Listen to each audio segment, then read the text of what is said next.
Hi YouTube, keep watching this video and I'll show you how to make your own little pocket desk for children.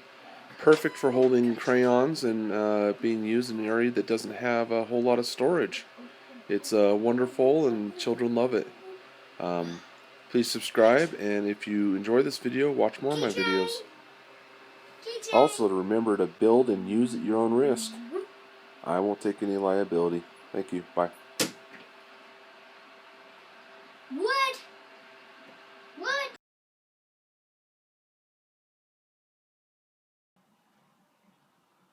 Hello YouTube. In this video we're going to build a pocket desk for children.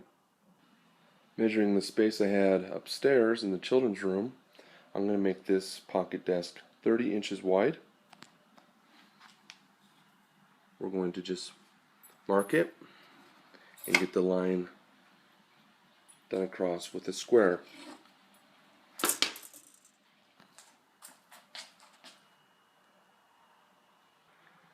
Go ahead and make your cut.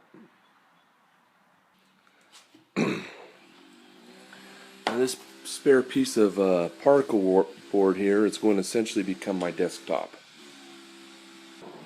Using 1x4s, I'm now going to make a box for my desk to sit into.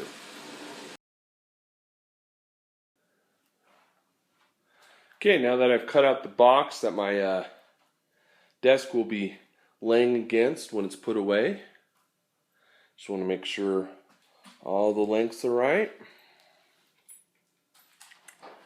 That should work. So now what we want to do using these 1x4 pieces of wood is to pre-drill any place we're going to put a screw in. 1x's are notorious for cracking anytime you want to put a screw in them. So pre-drill, pre-drill, pre-drill.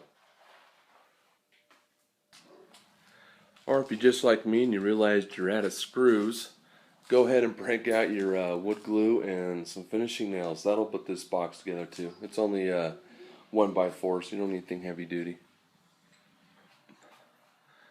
Alright, there's the box. A little bit of wood glue and some finishing nails. It's looking pretty good. Even better is our desktop is still flush with the frame, so we did pretty good. So next thing I want to do is put this little strip of 1x3 on the back of my box so that this can eventually be attached to a wall through some studs in the wall. Use some clamps and we can nail that piece of wood in place. And just like that, we have the box that's going to attach to the wall. Alright, now I'm going to start attaching the hardware. I'm going to put 2 hinges on the bottom to help support it.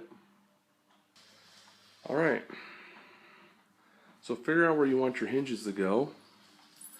Make sure to pre-mark them for drilling using a pencil, and then make a little pilot drill. Okay, I've attached the hinges. So as you see now, if this is hanging on the wall, the desk can come down or be put away. We're getting a little bit closer. I still have a lot more hardware to put on, except I didn't quite think about my hinge placement. So now I have a lip over the top here. Now that lip could help hide the box, or maybe I want to cut it off. I'm not really too sure. I kind of like the look that it's hiding the box behind the wall. Kids could grab it and pull it down. I was going to put a knob on there, but this helps make it a little more low profile without the knob. Let's attach the rest of the hardware and then we'll get around the paint.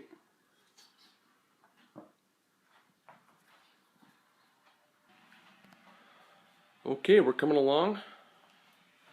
Basically, using some eye bolts or eye screws, some leftover chain, and some good old aluminum wire for the last connecting links on each side of the eye bolts. Gonna hold that with one hand right on the edge so you can see that the table is maintaining level, or the desk is maintaining level. Now I'm going to use a magnet fastener so this can be put away when not in use. Okay, I decided I wasn't happy where that design was going, so we're going to make a quick change. I'm going to go ahead and put a strip of 1x4 along the bottom.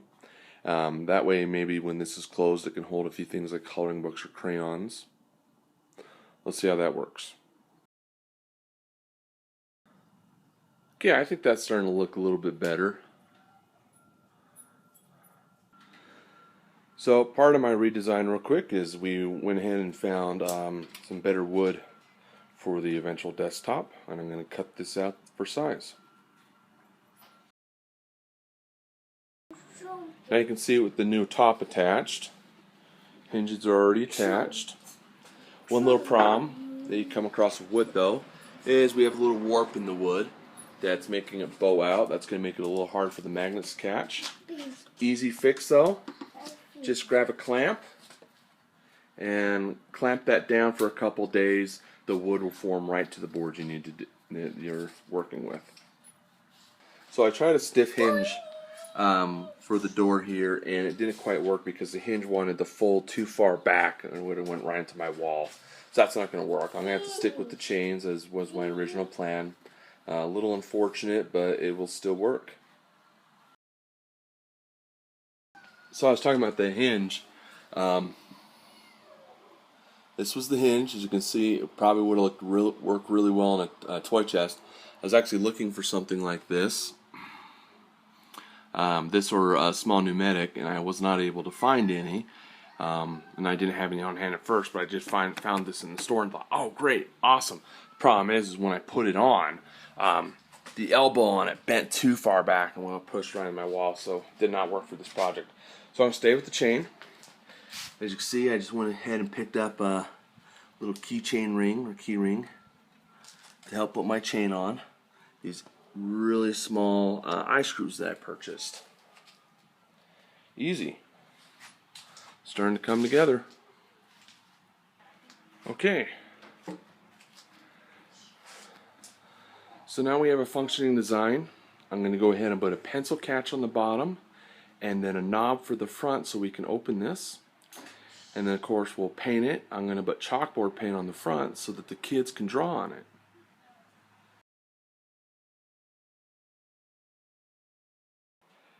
Alright, using a quick strip of wood, we now have a pencil catch. We also have, of course, our magnetic locks. We have chains to support it.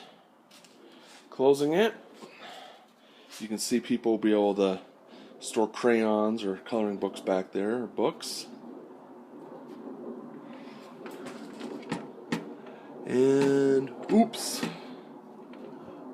I thought I had accounted for everything there, but apparently we got caught. Alright, I gotta fix that. Alright, just quick little pressure and a re-nail and everything locks fine now. Now again, I'm going to go ahead and put a clamp on this side of the wood so that this little warp in the front desk can come flush with the entire desk before I begin painting. Alright, I know I said painting, but before we paint, we're definitely going to want to hit this with an electric sander so we can go over all these seams, make sure they're flush together. As you can see, I had a little hard time with my saw and kind of screwed up this edge, so I may want to curve this a little bit to cover that up. And we just got these little imperfections that can really be fixed with a high grit sander so that it all looks like a nice flush piece when we do paint. And when we hang it, it'll look finished and very nice.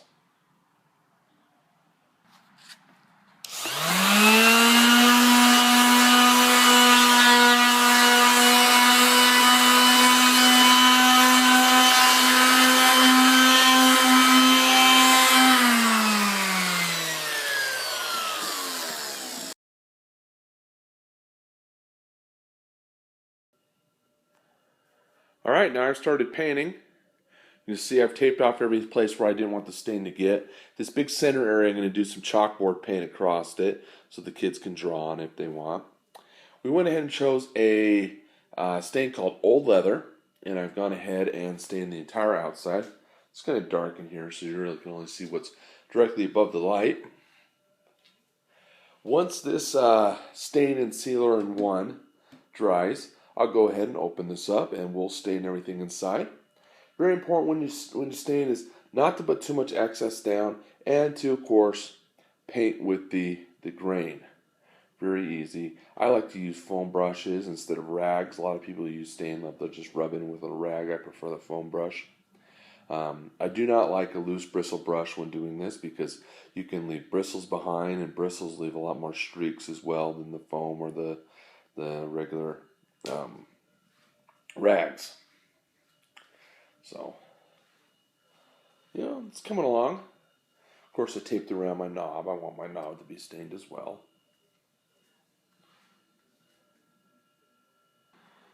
And it's time to start painting everything inside. It's looking good.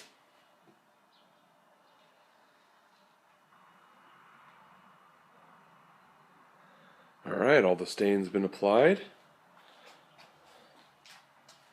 And next we'll be able to get to the chalkboard paint on the outside.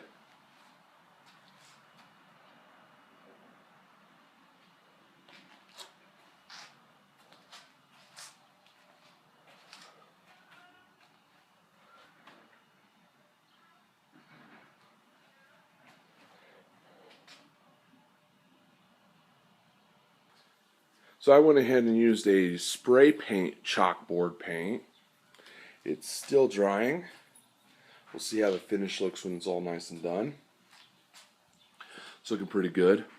The stain, I don't know if I mentioned it, but it's something called aged leather. Gives it kind of a cowboy look. Now when we mount it,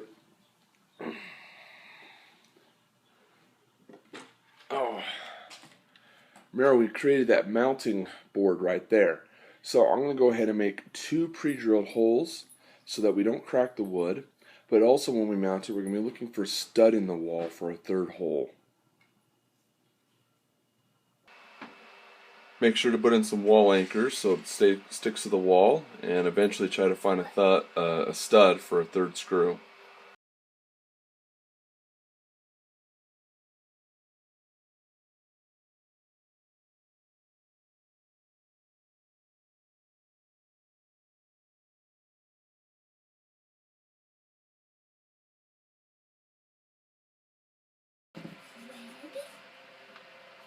Orange. Yellow.